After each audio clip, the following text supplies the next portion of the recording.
Ce qu'il faut retenir, c'est que une entreprise, lorsqu'on dit entreprise, répond à certains canaux et donc la structurer va passer par forcément des étapes. On va par exemple voir en première étape, est-ce que l'idée même de l'entreprise, est-ce que l'idée que porte l'entreprise est une bonne idée? Donc foncièrement, il n'y a pas de mauvaise idée, mais une bonne idée, c'est une idée qui résout un problème. Alors nous, en tant qu'entreprise, lorsqu'on veut la créer, on doit trouver une solution optimale et efficace pour résoudre ce problème. Alors les gens doivent retenir qu'il faut demander, lorsqu'on a une idée, on va aussi vers les gens autour de soi. Qu'est-ce que tu penses de cette idée? Au fur et à mesure, on va définir ce qu'on appelle une cible. Et puis, on va pouvoir segmenter la cible. On va savoir qui aime notre produit, qui n'aime pas.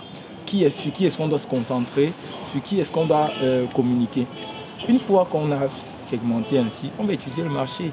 Est-ce que les gens là même à qui je veux vendre, est-ce qu'ils sont suffisamment nombreux pour que je puisse me dire que non, je vais créer une entreprise pour ça? Est-ce que j'ai des concurrents? Est-ce que mon offre de valeur, quelqu'un ne l'exploite pas déjà? Si je prends un exemple commun, c'est celui d'une salle de sport. Vous pouvez décider d'ouvrir une salle de sport. Vous avez des concurrents directs qui sont à la salle de sport, mais vous avez des concurrents directs qui sont les gens qui font des workouts sur YouTube. Alors il faut pouvoir analyser son marché, définir ses concurrents, adapter sa stratégie et sa proposition de valeur à tous ces éléments-là. Savoir qu'est-ce qui est mauvais pour mon entreprise, qu'est-ce qui est dangereux et quelle est l'opportunité que je peux saisir. Tout ceci permet à la fin d'obtenir ce qu'on appelle au terme de l'étude de marché. Tout cela constitue l'étude de marché. Et à la fin, on obtient donc notre présentation de l'entreprise avec ces failles. Ensuite, il faut pouvoir comprendre qu'est-ce que je veux vendre, quelle est la philosophie. Une fois qu'on a cette philosophie-là, on va simplement pouvoir créer les noms de l'entreprise en évitant les pièges des noms usuels, comme on a pris le cas de Bledina tout à l'heure, qui signifiait autre chose dans une autre langue et qui n'était pas forcément l'image que l'entreprise voulait porter. Il faut éviter donc de tomber dans ces pièges en choisissant un nom qui corresponde déjà à ce qu'on essaie de vendre, qui puisse être facilement référençable sur les moteurs de recherche, les réseaux sociaux et les autres sites web. Et aussi, il faudrait trouver un logo ou une imagerie, une iconographie qui porte nos valeurs. Une fois qu'on a fait tout ça, on doit tester notre produit. Ça veut dire que si on conçoit un produit, on peut faire des prototypes.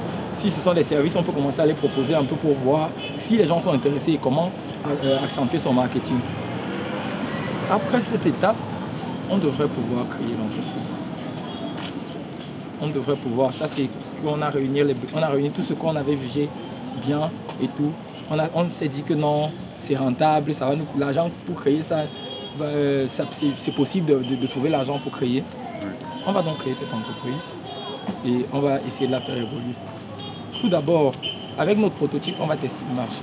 Ensuite, pour éviter de s'enregistrer en tant qu'entreprise alors qu'on ne comprend pas bien ce qui se passe, on peut rester sous le régime de l'impôt libératoire, question de vraiment implémenter le truc. Et puis lorsqu'on a un chiffre d'affaires conséquent, lorsque nos clients, notre philosophie d'entreprise, lorsque tout l'écosystème là est réuni, on peut donc aller vers le CFCE qui va donc nous délivrer, qui va donc nous aider à créer notre entreprise proprement dit.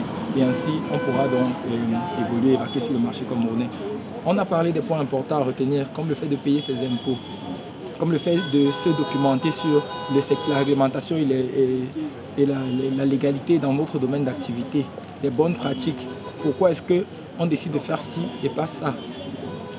Il y a tous ces éléments-là qui doivent être au cœur des pensées de l'entrepreneur. Il doit se documenter sur la gestion des ressources humaines, sur sa gestion à lui-même, parce que si lui-même n'a pas le bon mindset, ça devient compliqué. Donc, c'est tout ceci qu'on s'est dit pendant cette masterclass et on espère que demain on aura encore plus d'entrepreneurs aguerris et qu'on évitera de tomber dans le piège de 2016 où on avait 72% des entreprises qui périssaient en moins de 3 ans.